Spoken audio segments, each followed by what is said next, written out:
Hello everyone, my name is Ankit Gupta. जैसा कि आप सभी को पता है कि हमारे देश के पूर्व प्रधानमंत्री डॉक्टर मनमोहन सिंह जी का 26 दिसंबर 2024 को निधन हो गया। तो सबसे पहले उनके प्रति हमारी विनम्र श्रद्धांजलि। आप सभी भी इस वीडियो के नीचे आरआईपी जरूर लिखिएगा। एग्जामिनेशंस के पॉइंट ऑफ व्यू से उनके जीवन पर आधारित जो जरूरी जानकारियां हैं, जो उनसे रिलेटेड क्वेश्चंस बन सकते हैं या उनसे जुड़े हुए महत्वपूर्ण जो आपके फैक्ट्स हैं, उन सबको हम लोग यहाँ पर डिस्कस करेंगे। सबसे पहले हम लोग काफ़ी सारे उनके जीवन से जुड़े हुए जो जानकारियां हैं, फैक्ट्स हैं, उनको डिस्कस करेंगे। और उसके बाद हम लोग इन फैक्ट्स और जानकारियों पर बेस्ड एमसीक्यूज का डिस्कशन भी करेंगे इसी सेशन में। तो अंत तक बने रहिएगा और इस सेशन को पूरा देखिएगा। चलिए शुरुआत करते हैं और डिस्कशन हम लोग यहाँ पर स्टार्ट करते हैं। भारतीय प्रधानमंत्री या पूर्व भारतीय प्रधानमंत्री डॉक्टर मनमोहन सिंह जी की अगर हम लोग बात यहाँ पर करें तो इनका जन्म 26 सितंबर 1932 को गाह नाम के जो गांव है वहां पर आपका यहाँ पर हुआ था।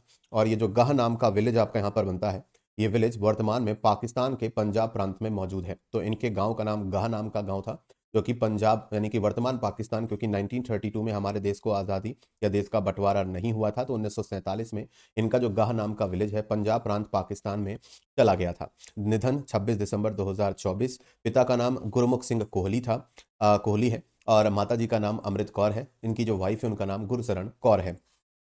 यहाँ पर आपको साथ ही साथ इंग्लिश में भी पॉइंट मिल जाएंगे। पीडीएफ आपको बाद में अंकित गुप्ता जी के टेलीग्राम चैनल पर मिल जाएगी, तो वहां से आप लोग पीडीएफ को डाउनलोड कर पाओगे। शिक्षा की बात करें, एजुकेशन 1952 से लेकर 1954 तक पंजाब विश्वविद्यालय से इन्होंने अर्थशास्त्र में स्नातक और मास्टर की डिग्री यहां पर हासिल की। 1957 में कैम्ब्रिज यूनिवर्सिटी से इन्होंने अपना इकोनॉमिक का पर्पस पूरा किया। 1962 में ऑक्सफोर्ड यूनिवर्सिटी से अर्थशास्त्र में इकोनॉमिक्स में इन्होंने डी फिल आपका यहां पर किया। इसके बाद अगर हम बात करें, सबसे ज्यादा जो इन्हें याद रखा जाता है, ये इनके इकोनॉमिक रिफॉर्म्स के लिए इन्हें याद रखा जाता है, या फिर रिफॉर्म्स ऑफ 1991 के लिए इन्हें याद किया जाता है। इन सुधारों के लिए डॉक्टर मनमोहन सिंह जी को जो याद किया जाता है, तो 1991 में जो आर्थिक सुधार आपके यहाँ पर किए गए, उसके लिए एक प्लान पेश किया गया था जिसका नाम था Rao and Manmohan plan. Rao and Manmohan plan की बात करें, राव एंड मनमोहन प्लान, ये प्लान आपका पेश किया गया था आर्थिक सुधारों के लिए 1991 में। तो यहाँ पर राव का मतलब पीवी नरसिम्हा राव है। तो जो आपके पीवी नरसिम्हा राव थे, ये उस समय देश के प्रधानमंत्री थे। तो पीवी नरसिम्हा राव और मनमोहन सिंह जी ने जो ये प्लान पेश किया था, दैट्स वाई इस प्लान को हम लोग राव और मनमोहन प्लान कहते हैं। इस प्लान के तहत भारत में एलपीजी रिफॉर्म्स आपके यहाँ पर किए गए थे। एलपीजी रिफॉर्म्स का मतलब आपका यहाँ पर रहेगा एल फॉर लिबरलाइजेशन, यानी कि भारत में कंपनीज को काम करने के लिए या भारत की अर्थव्यवस्था को और लिबरलाइज किया गया, ताकि फॉरेन कंपनियां भी इंडिया में आ सकें, वर्क कर सकें। प्राइवेटाइजेशन को बढ़ावा दिया गया इंडिया में, और ग्लोबलाइजेशन यानी कि वैश्वीकरण, यानी कि फॉरेन कंपनियां, फॉरेन इन्वेस्टर्स इंडिया की इकोनॉमी में भी इन्वेस्ट कर सकें। तो एक तरीके से भारत की अर्थव्यवस्था, ओपन इकोनॉमी पूरी तरह से एलपीजी रिफॉर्म्स के माध्यम से होती है। हमारे रुपए का अवमूल्यन हुआ, यानी कि उस समय $1 आपका 25 रुपए के बराबर, $1 21 रुपए के बराबर होता था। तो दो अलग अलग स्टेजेस में $1 को डिवेल्युएट करके 25 रुपए तक ले जाया गया। ट्रेड पॉलिसी को और लिबरलाइज किया गया, जहां पर एबॉलिश कर दिया गया, खत्म कर दिया गया एक्सपोर्ट सब्सिडीज को। मोनोपोली को भी एंड कर दिया। कई सारे जो स्टेट ट्रेडिंग कंपनीज आपकी यहाँ पर थी, उनकी मोनोपोली थी कई सेक्टर्स में, तो उस मोनोपोली को खत्म कर दिया गया, जिससे प्राइवेट प्लेयर्स को आने का मौका मिला। Moving rupee towards convertibility on the current account, तो यहाँ पर रुपया जो था वो करंट अकाउंट कन्वर्टेबिलिटी की तरफ आगे बढ़ा। इंडस्ट्रियल पॉलिसी को यहाँ पर चेंज किया गया, जिसमें एंड कर दिया गया लाइसेंसिंग व्यवस्था को for most of the sectors, यानी कि बहुत सारे सेक्टर्स में वर्क करने के लिए लाइसेंसिंग जो सिस्टम था उसे खत्म किया गया। Opening up to the FDI, foreign direct investment को 51% तक बढ़ा दिया गया ऑटोमेटिक रूट के माध्यम से 34 सेक्टर्स में। तो हम ये कह सकते हैं कि जब बहुत सारे सेक्टर्स में फॉरेन डायरेक्ट इन्वेस्टमेंट को इंक्रीज करके 51% कर दिया गया, वो भी ऑटोमेटिक रूट के माध्यम से, यानी कि ऑटोमेटिक रूट में आपको सरकार की अप्रूवल की जरूरत नहीं होती, गवर्नमेंट के अप्रूवल की जरूरत नहीं होती, केवल आरबीआई को इन्फॉर्म करके आप इन्वेस्ट कर सकते हो। तो फॉरेन कंपनियां देश में ऑटोमेटिक रूट के माध्यम से 34 अलग अलग सेक्टर्स में आप एफडीआई के माध्यम से ज्यादा पैसा आया। ठीक है। एफआईपीबी सेटअप किया गया, ये एक बोर्ड था जो कि एफडीआई के प्रपोजल्स को देखेगा, ताकि हमारे देश में विदेशी निवेश तेजी से आपके यहां पर बढ़े।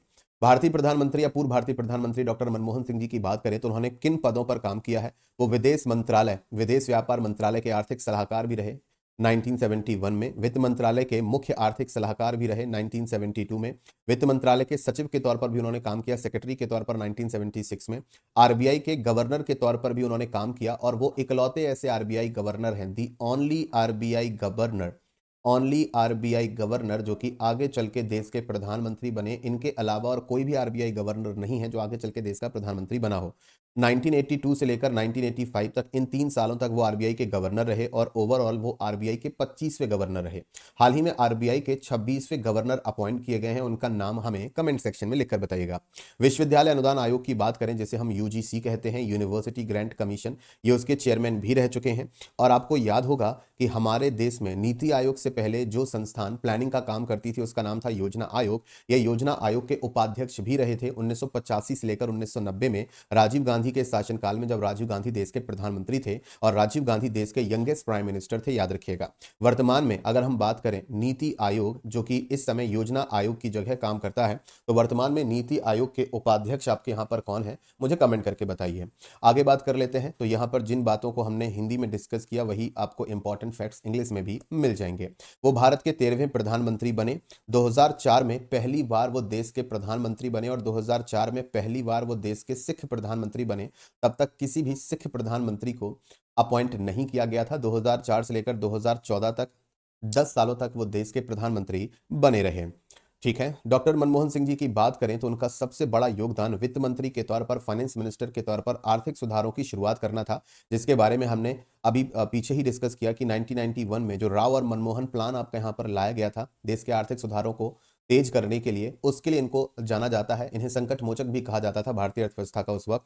भारत को दुनिया के बाजार के लिए तो खोला ही, यानी कि इंडियन इकोनॉमी दुनिया भर के लिए ओपन हो गई। आपको मैंने बताया कि फॉरेन डायरेक्ट इन्वेस्टमेंट को यहां पर 51% तक 34 सेक्टर्स में ओपन कर दिया गया, जिससे फॉरेन कंट्रीज ने भारत में निवेश किया। इससे निर्यात और आयात के नियमों को भी सरल बनाया, ताकि भारत की अर्थव्यवस्था दुनिया की अर्थव्यवस्था के साथ कंधे से कंधा मिलाकर ग्लोबलाइजेशन के दौर में आगे बढ़ सके। भारत में आर्थिक उदारीकरण के ये प्रेरता रहेंगे, यानी कि इकोनॉमिक लिबरलाइजेशन के father of the Indian economic liberalization आप इन्हें कह सकते हैं, डॉक्टर मनमोहन सिंह को।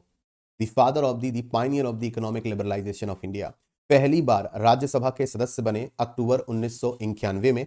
इसके बाद वे लगातार 6 बार, 6 टाइम राज्यसभा के सदस्य आपके यहां पर बने। ठीक है। 1991 में डॉक्टर मनमोहन सिंह ने दक्षिण दिल्ली की लोकसभा सीट से लोकसभा का चुनाव लड़ा, जिसमें वो भाजपा के विनय कुमार मल्होत्रा से हार गए। अक्टूबर 1991 से लेकर 14 जून 2019 तक लगातार 5 बार असम राज्य से राज्यसभा सदस्य भी वो आपके यहां पर बने। नरसिम्हा राव जी की सरकार में वित्त मंत्री रहे। जैसे कि मैंने आपसे कहा राव एंड मनमोहन प्लान, तो राव यानी कि पीवी नरसिम्हा राव की सरकार में फाइनेंस मिनिस्टर थे 1991 से लेकर 1996 के बीच में। इसी दौरान इकोनॉमिक रिफॉर्म्स आपके यहां पर हुए थे। सारे के सारे फैक्ट्स इंग्लिश में भी आपको यहां पर मिल जाएंगे, जो लोग इंग्लिश में पढ़ना चाहें। राज्यसभा में विपक्ष के नेता भी रहे, ऑपोजिशन पार्टी के लीडर भी रहे 21 मार्च 1998 से लेकर 21 मई 2004 तक। 2004 से लेकर 2014 तक देश के प्रधानमंत्री रहे। 2019 में 2 महीने के अंतराल के बाद वे राजस्थान से फिर से राज्यसभा में चुनकर आए। 2019 से लेकर 2024 तक राजस्थान को रिप्रेजेंट करते हुए राज्यसभा के सदस्य के तौर पर भी काम किया। डॉक्टर मनमोहन सिंह जी को कैम्ब्रिज यूनिवर्सिटी और ऑक्सफोर्ड यूनिवर्सिटी सहित कई विश्वविद्यालयों ने मानद उपाधियां भी आपकी यहां पर दी थी। उन्होंने अप्रैल 2024 में स्वास्थ्य कारणों की वजह से, हेल्थ इश्यूज की वजह से राजनीति से संन्यास ले लिया। सम्मान की बात करें, ऑनर की बात करें, तो इन्हें भारत का दूसरा सर्वोच्च नागरिक सम्मान पद्म विभूषण दिया गया था 1987 में। भारतीय विज्ञान कांग्रेस का जवाहरलाल नेहरू जन्म शताब्दी पुरस्कार भी इनको दिया गया था। वित्त मंत्री के लिए एशिया मनी अवार्ड 1993 और 1994 में इन्हें दिया गया। ठीक है। 1993 ईयर के लिए वित्त मंत्री के लिए यूरो मनी अवार्ड भी इन्होंने जीता। कैम्ब्रिज यूनिवर्सिटी ने 1956 में एडम स्मिथ पुरस्कार से इन्हें सम्मानित किया। कैम्ब्रिज के सेंट जॉन्स कॉलेज में विशिष्ट प्रदर्शन के लिए राइट पुरस्कार 1995 में इनको दिया गया, 1955 में दिया गया। डॉक्टर मनमोहन सिंह जी को जापानी निहोन किजुई सिम्बुन और अन्य संघों के द्वारा सम्मानित भी किया जा चुका है। ये इनको दिए गए सम्मानों की श्रृंखला है। चलिए अब पहले प्रश्न की तरफ बढ़ते हैं। चलिए, सारे प्रश्न आप सभी के अपकमिंग एग्जाम्स के लिए इंपॉर्टेंट हैं, सभी एग्जाम्स के इंपॉर्टेंट हैं, तो फटाफट से आंसर देना शुरू कीजिएगा। पहला क्वेश्चन, डॉक्टर मनमोहन सिंह जी का जो जन्म था वो कब हुआ था? When was doctor Manmohan Singh born? तो डॉक्टर मनमोहन सिंह जी का जन्म हुआ था 26 सितंबर 1932 में। Question number second, doctor Manmohan Singh ji को भारत के प्रधानमंत्री के साथ साथ वो और क्या भी थे? What else was the doctor Manmohan Singh with the prime minister of India? तो देश के प्रधानमंत्री होने के साथ साथ वो देश के इकोनॉमिस्ट भी, मतलब एक जाने माने इकोनॉमिस्ट भी थे, अर्थशास्त्री भी थे। क्वेश्चन नंबर 3 की अगर हम लोग बात यहां पर करें तो भारत के किस राज्य में डॉक्टर मनमोहन सिंह जी का जन्म हुआ था?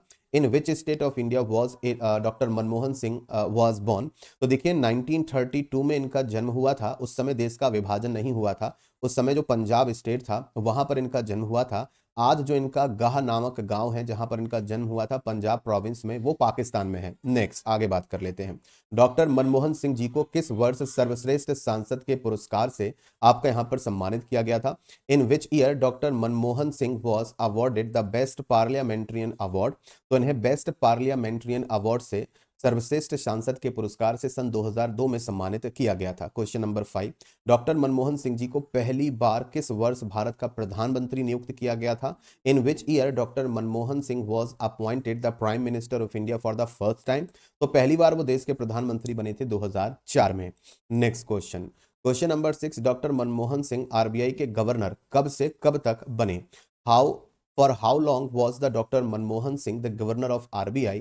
तो वो आरबीआई के गवर्नर बने 1982 से लेकर 1985 तक। इन 3 सालों तक वो आरबीआई के 15वें गवर्नर बने रहे। Question number 7, doctor Manmohan Singh किस वर्ष प्रधानमंत्री के आर्थिक सलाहकार के तौर पर नियुक्त हुए? In which year doctor Manmohan Singh was appointed economic adviser to the prime minister of India? तो इन्हें प्राइम मिनिस्टर का इकोनॉमिक एडवाइजर, आर्थिक सलाहकार 1990 में नियुक्त किया गया। 1985 से लेकर 1987 तक डॉक्टर मनमोहन सिंह जी किसके उपाध्यक्ष रहे? From 1985 to 1987 doctor Manmohan Singh was the vice president of, तो ये वाइस प्रेसिडेंट आपके यहां पर रहे प्लानिंग कमीशन के, वाइस चेयरमैन या vice president. Next question, question number 9, doctor Manmohan Singh ji को वर्ष 1993 में और किस वर्ष Asia money award for finance minister of the year के पुरस्कार से सम्मानित किया गया था? Doctor Manmohan Singh was awarded the Asia money award for finance minister of the year in the year 1993, in which year? तो वर्ष आपका यहाँ पर रहेगा 1993 में। तो जो आपका वर्ष का पुरस्कार 1993 वही आपका यहाँ पर सही जवाब रहेगा। आगे बढ़ते हैं अगले प्रश्न की तरफ। अगला प्रश्न आप सभी के सामने, question number 10, doctor Manmohan Singh ji Bharat के कौन से नंबर के प्रधानमंत्री थे? Doctor Manmohan Singh was the which number prime minister of India? तो ये भारत के 13वें नंबर के प्रधानमंत्री थे, पहली बार जब वो 2004 में देश के प्रधानमंत्री बने। Question number 11, the accidental prime minister book के जो राइटर आपके यहां पर बनते हैं वो कौन है? Who is the author of the book the accidental prime minister? ये किताब डॉक्टर मनमोहन सिंह जी के जीवन पर आधारित है और इस किताब को इनके पूर्व सचिव सेक्रेटरी संजय बारू ने आपके यहाँ पर लिखा है। तो option number 3 is the right answer here. Question number 12, question number 12, Bharat के किस पूर्व प्रधानमंत्री के नेतृत्व वाली सरकार में डॉक्टर मनमोहन सिंह जी को वित्त मंत्री नियुक्त किया गया था? In the government led by which former prime minister of India doctor Manmohan Singh was appointed as the finance minister?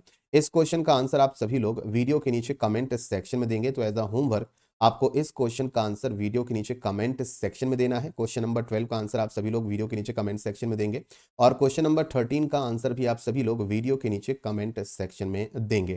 तो इन दो क्वेश्चंस का भारत का दूसरा सर्वोच्च नागरिक सम्मान पद्म विभूषण डॉक्टर मनमोहन सिंह जी को कब आपके यहाँ पर दिया गया था, किस वर्ष में आपके यहाँ पर दिया गया था? सेशन पसंद आया हो तो सेशन को लाइक जरूर करें, शेयर जरूर करें, कमेंट सेक्शन में RIP एक बार जरूर लिखिएगा डॉक्टर मनमोहन सिंह जी के लिए।